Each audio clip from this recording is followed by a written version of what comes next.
പാകിസ്ഥാന് UN പൊതുസഭയിൽ ചുട്ട മറുപടി നൽകി ഇന്ത്യ.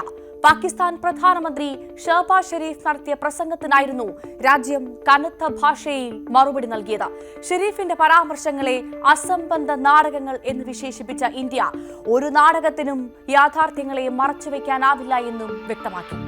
മറുപടി പ്രസംഗം നടത്തിയ ഇന്ത്യൻ നയതന്ത്രജ്ഞ പെറ്റൽ ഗഹ്ലോട്ട് പാകിസ്ഥാൻ ഭീകരവാദത്തെ വീണ്ടും മഹത്വവൽക്കരിക്കുന്ന കാഴ്ചയാണ് അസംബ്ലിയിൽ കണ്ടതെന്നും വിമർശിച്ചു. ഭീകരവാദത്തെ മഹത്വവൽക്കരിക്കുന്ന പാക് നയത്തിനെതിരെ ശക്തമായ ഭാഷയിൽ തന്നെ രാജ്യം മറുപടി നൽകി. പാകിസ്ഥാന്റെ ഭീകരവാദ ചരിത്രം ചൂണ്ടിക്കാട്ടിയായിരുന്നു ഇന്ത്യ ചോദ്യശരങ്ങൾ ഉന്നയിച്ചത്. പാക് ഭീകരത എണ്ണി പറഞ്ഞും ഭീകരതയ്ക്ക് പാലൂട്ടുന്ന പാക് നയങ്ങൾക്കെതിരെയും ഇന്ത്യ വിരൽ ചൂണ്ടി.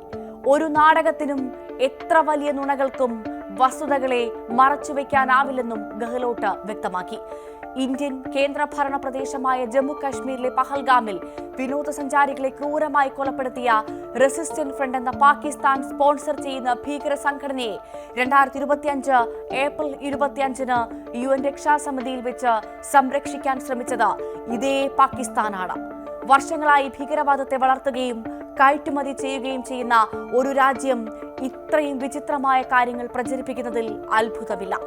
ഒസാമ ബിൻ ലാദനെ ഒരു പതിറ്റാണ്ടോളം സംരക്ഷിക്കുകയും അതേസമയം ഭീകരവാദത്തിനെതിരായ യുദ്ധത്തിൽ പങ്കാളിയായി അഭിനയിക്കുകയും ചെയ്ത രാജ്യമാണ് പാകിസ്ഥാൻ. അതുകൊണ്ട് തന്നെ ഇത്തരത്തിലൊരു രാജ്യത്തിൽ നിന്ന് നിലവാരം കുറഞ്ഞ പ്രതികരണത്തിന് അപ്പുറം മറ്റൊന്നും പ്രതീക്ഷിക്കുന്നില്ല എന്നും ഇന്ത്യ. തങ്ങൾ പതിറ്റാണ്ടുകളായി ഭീകരവാദ ക്യാമ്പുകൾ പ്രവർത്തിപ്പിക്കുന്നുണ്ടെന്ന് പാക് മന്ത്രിമാർ അടുത്തിടെ സമ്മതിച്ച കാര്യത്തെയും ഗഹ്ലോട്ട് ഓർമ്മിപ്പിച്ചു. ഈ ഇരട്ടത്താപ്പ് പാകിസ്ഥാൻ പ്രധാനമന്ത്രിയുടെ തലത്തിൽ പോലും തുടരുന്നതിൽ ഒട്ടും അതിശയമില്ലെന്നും പെറ്റൽ ഗഹ്ലോട്ട് പറയുന്നു. നേരത്തെ UN പൊതുസഭയിൽ സംസാരിച്ച പാകിസ്ഥാൻ പ്രധാനമന്ത്രി ഷഹബാസ് ഷെരീഫ് മെയ് മാസത്തിലെ സൈനിക നടപടിക്ക് ശേഷം ഇന്ത്യയും പാകിസ്ഥാനും തമ്മിൽ വെടിനിർത്തൽ ചർച്ച ചെയ്യുന്നതിൽ US പ്രസിഡന്റ് ഡൊണാൾഡ് ട്രംപ് സജീവ പങ്കുവഹിച്ചതായി അവകാശപ്പെട്ടിരുന്നു. പഹൽഗാം ആക്രമണത്തിന് ശേഷം ഇന്ത്യ രാഷ്ട്രീയ നേട്ടം നേടാൻ ശ്രമിച്ചുവെന്നും നിരപരാധികളായ സാധാരണക്കാരെ ലക്ഷ്യമിട്ടുവെന്നും ഷെരീഫ് ആരോപിച്ചു. തങ്ങളുടെ പ്രാദേശിക അഖണ്ഡതയും ദേശീയ സുരക്ഷയും ലംഘിക്കപ്പെട്ടപ്പോൾ UN ചാർട്ടറിന്റെ ആർട്ടിക്കിൾ 51 അനുസരിച്ചുള്ള സ്വയം പ്രതിരോധത്തിനുള്ള അവകാശം ഉപയോഗിച്ചാണ് പാക് സേന പ്രതികരിച്ചതെന്നും അദ്ദേഹം അവകാശപ്പെട്ടിരുന്നു. 7 ഇന്ത്യൻ യുദ്ധവിമാനങ്ങൾ വെടിവെച്ചിട്ടെന്നും അദ്ദേഹം തെറ്റായ അവകാശവാദം ആവർത്തിക്കുകയായിരുന്നു.